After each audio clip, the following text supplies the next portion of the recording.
this thing of 10-minute quarters.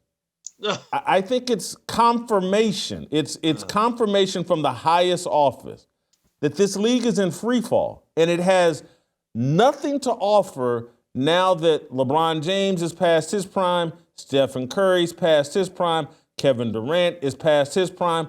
You got a group of foreigners waiting in the wing, and that just won't play with a American audience. And so again, he's transitioning to make this even more of an international league, including adopting the international length of quarters. He's just given up on America, and maybe again, if he survives, maybe he's just a reflection of ownership that's saying, "Hey, screw American sports fans.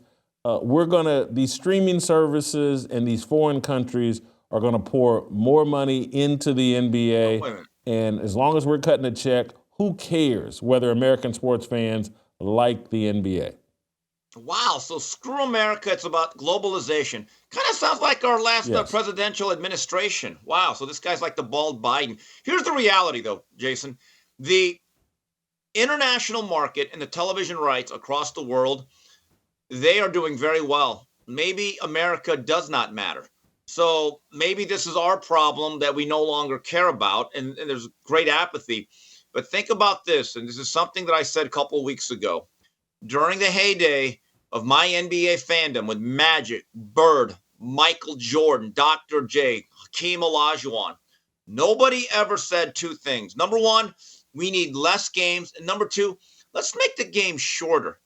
Could you imagine telling people in Chicago, not only you're going to get 2 less minutes of Michael Jordan every quarter, you're going to get only 65 games. That is a tacit admittance. Our product stinks, and there's no fixing it, Jason. That is the reality. We could talk about it. We could talk about all these solutions, but there are no solutions. It's broken, and I think it's broken forever. Look, I think it's analogous. I think you make a great point. What's going on in the NBA is analogous with what's going on in American politics. You have a populist nationalist movement called America First up against globalism. And so maybe LeBron James isn't stupid. Maybe he's just chosen globalism and says, hey, there's more money. And maybe the players have all said there's more money in a global NBA rather than a domestic NBA. And look, there are people that are saying, look at what the NFL is doing with all of these international football games. They're trying to do the same thing. And so when I look at these sports leagues, and then I look at someone like Adam Silver or David Stern, I think these are people that believe in globalism. And they're a reflection of where a lot of people are, and particularly certain demographics that believe in globalism far more than Americanism. We got a guy that, Anthony Mackie, hey, Captain America doesn't represent America. There are many people in America who just don't believe in America and think they're going to be better off in some global society.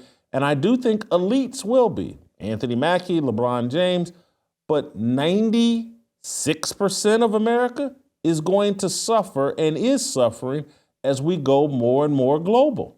Upside. Upside lets you earn cash back on things you already buy, like gas and groceries. I've been using Upside when I fill up my tank or grab a meal. It's so simple and there's always a way to earn. With my cash back, I want to buy a pool table. Download the free Upside app today. On your first tank of gas, use promo code FEARLESS to get an extra 25 cents back on every gallon. Upside.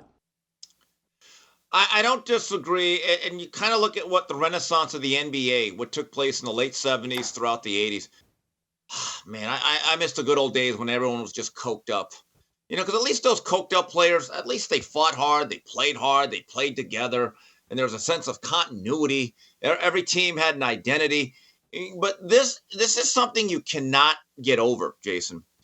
If your players and the teams and the organization and the coaches tell you that games from early November all the way till about late March do not matter. You cannot fix that. You can't. And I don't know what can be done. I mean, do you rip up the CBA? Do the owners have the guts to actually have a lockout and blow this whole thing up? Do the Players Association give back any of the rights that they have fought for 45, 50 years? I mean, look, you can strike a balance here in terms of player empowerment and the owners still having a little bit of control. Because at the end of the day, you know who kind of matters too? The fans. The fans actually matter. And I'm not telling anyone what to do with their discretionary income or their free time. But if you are a disgruntled patron of that league, I would stop supporting it. I don't keep throwing good money after bad. I know I made that choice long ago. I don't know if I'm ever going to come back. My life is just fine without the NBA. I can watch a bunch of Michael Jordan videos on YouTube, and I'm good with my basketball fill. I actually, this thing is actually irretrievably broken. I think you may be right. I don't think the NBA cares because as I just think more and more and have this conversation more and more, the NBA has decided it's going to be an international league, and I think they're going to position the WNBA as a domestic league. And so you're going to, again, it's like they feel like they got both bases covered. The global league will be dominated by men. The domestic league will be dominated by women, primarily lesbians, and it will be more of a tool to subvert American culture, subvert the patriarchy here domestically.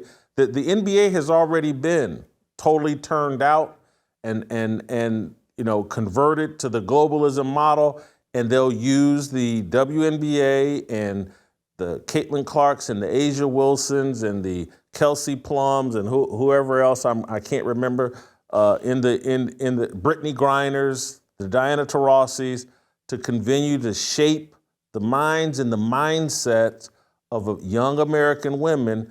The more masculine you are, the more of a feminist you are, the more of a hero you are. And so they'll again, the WNBA and all the commercial and all the marketing will be about these strong masculine women that are feminists and blah, blah, blah. It's actually, it's a brilliant strategy for evil in my mind. But I do think that is the strategy. If you enjoyed that video, be sure to hit the like button and subscribe so you never miss a moment of Fearless.